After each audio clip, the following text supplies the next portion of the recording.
हर वर्ष किस दिन को विश्व पर्यावरण स्वास्थ्य दिवस के रूप में मनाया जाता है? 24 सितंबर, बी 25 सितंबर, सी 26 सितंबर, डी 27 सितंबर।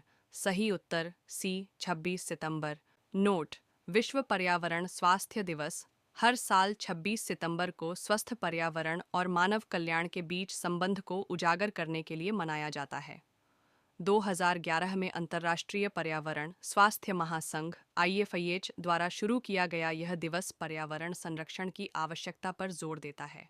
2024 का विषय है पर्यावरण स्वास्थ्य, आपदा जोखिम न्यूनीकरण और जलवायु परिवर्तन शमन और अनुकूलन के माध्यम से लचीले समुदायों का निर्माण करना।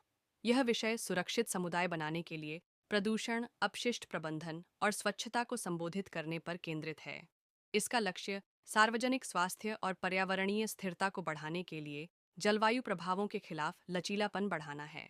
हाल ही में भारत का समुद्री डिकार्बोनाइजेशन सम्मेलन कहाँ आयोजित किया गया? ए बेंगलुरु, बी नई दिल्ली, सी हैदराबाद, डी चेन्नई। सही उत्तर बी नई दिल्ली। नोट: भारत में समुद्री डिकार्बोनाइजेशन पर सम्मेलन बंदरगाह मंत्रालय और एशियाई विकास बैंक द्वारा सह आयोजित नई दिल्ली में संपन्न हुआ।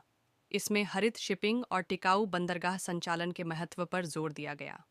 इसका उद्देश्य भारत के समुद्री क्षेत्र को वैश्विक जलवायु लक्ष्यों के साथ जोड़ना था, जिसमें हरित सागर, ग्रीन पोर्ट दिशा निर्देशों और 2070 तक शुद्ध शून्य कार्बन उत्सर्जन प्राप्त करने के लक्ष्य जैसी पहलों पर चर्चा की गई। यह एक टिकाऊ भविष्य के लिए अपने समुद्री उद्योग को बदलने के लिए भारत की प्रतिबद्धता को दर्शाता है। विश्व यात्रा बाजार (WTM) 2024 कार्यक्रम का मेजबान कौन सा शहर है? ए पेरिस, बी नई दिल्ली, सी दुबई, डी लंदन। सही उत्तर डी लंदन। नोट: भारत के पर्यटन मंत्रालय ने 5 से 7 नवंबर 2024 तक लंदन में आयोजित होने वाले वर्ल्ड ट्रैवल मार्केट (WTM) में भाग लिया। ब्रिटेन भारत में आने वाले पर्यटकों का दूसरा सबसे बड़ा स्रोत है, जहां 1.9 मिलियन भारतीय प्रवासी हैं।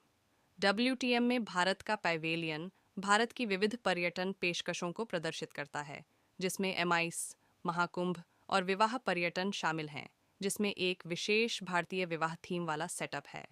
इस कार्यक्रम में राज्य पर्यटन बोर्ड, टूर ऑपरेटर और एयरलाइंस सहित 50 से अधिक हितधारक शामिल होते हैं।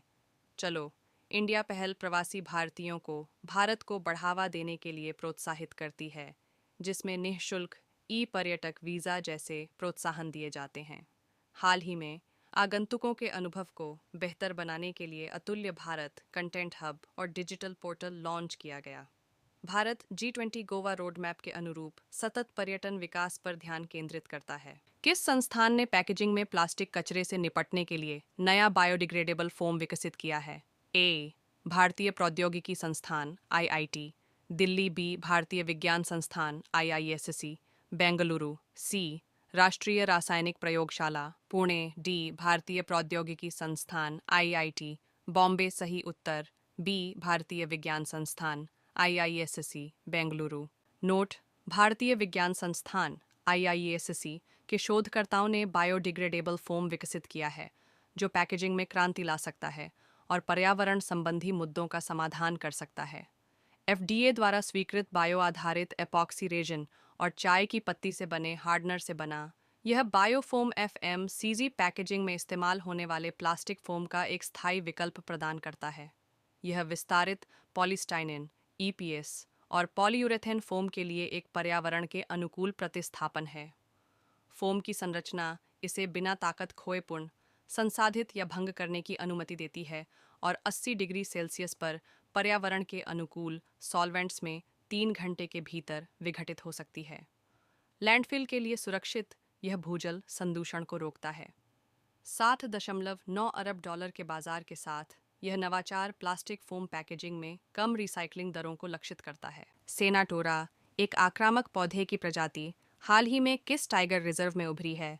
ए Mudumalai tiger reserve, B Melghat tiger reserve, C Namdapha tiger reserve, D Kamlang tiger reserve. सही उत्तर A Mudumalai tiger reserve.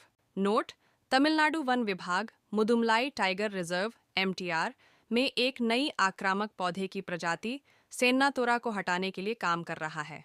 Madhya America का मूल निवासी सेन्नातोरा हाल ही में एमटीआर के बफर जोन के सिगुर और मोयार क्षेत्रों में दिखाई दिया है।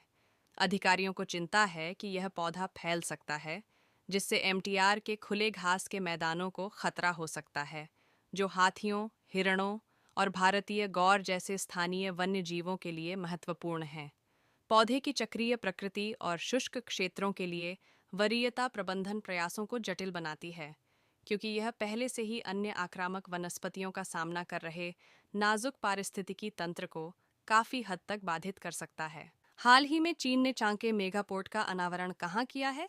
ए चिली, बी पेरू, सी कोलंबिया, डी इक्वाडोर सही उत्तर बी पेरू। नोट: चीन के राष्ट्रपति ने पेरू में 1.3 अरब डॉलर की लागत से चाणक्य मेगापोर्ट का उद्घाटन किया है, जो एक छोटे से मछली पकड़ने वाले शहर को एक प्रमुख वैश्विक बंदरगाह में बदल देगा।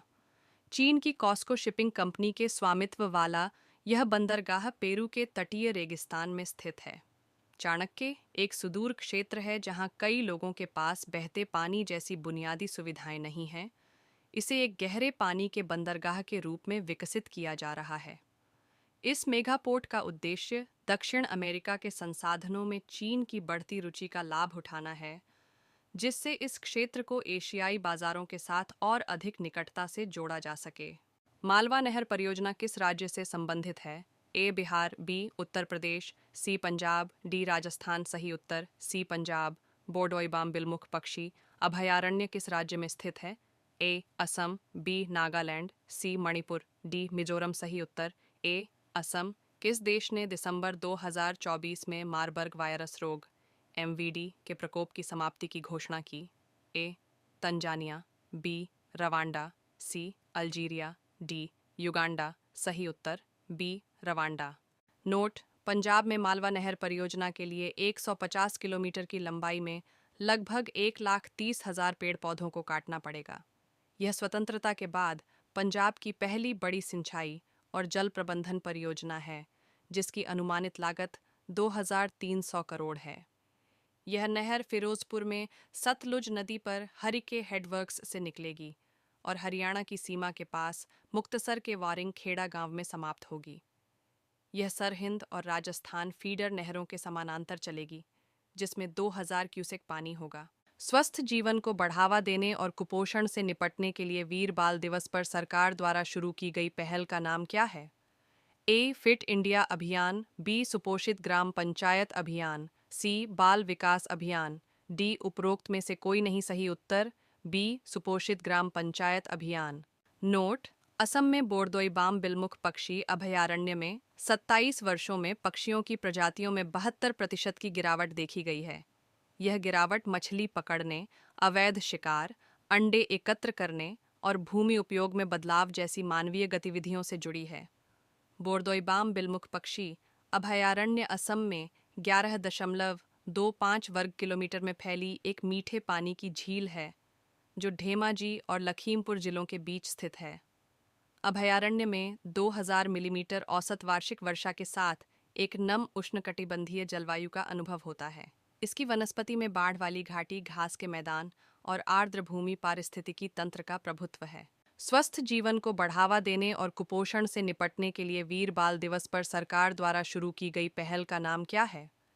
ए फिट इंडिया अभियान, बी सुपोषित ग्राम पंचायत अभियान, सी बाल विकास अभियान, डी उपरोक्त में से कोई नहीं सही उत्तर बी सुपोषित ग्राम पंचायत अभियान। नोट: प्रधानमंत्री नरेंद्र मोदी ने स्वस्थ जीवन को बढ़ावा देने और कुपोषण से लड़ने के लिए वीर बाल दिवस पर सुपोषित ग्राम पंचायत अभियान की शुरुआत की।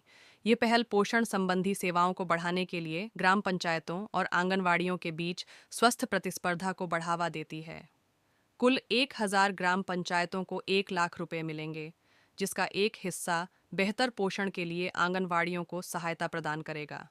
प्रधानमंत्री मोदी ने फिट इंडिया और खेलो इंडिया आंदोलनों के माध्यम से फिटनेस के महत्व पर प्रकाश डाला, जो एक स्वस्थ युवा को एक सक्षम राष्ट्र से जोड़ता है।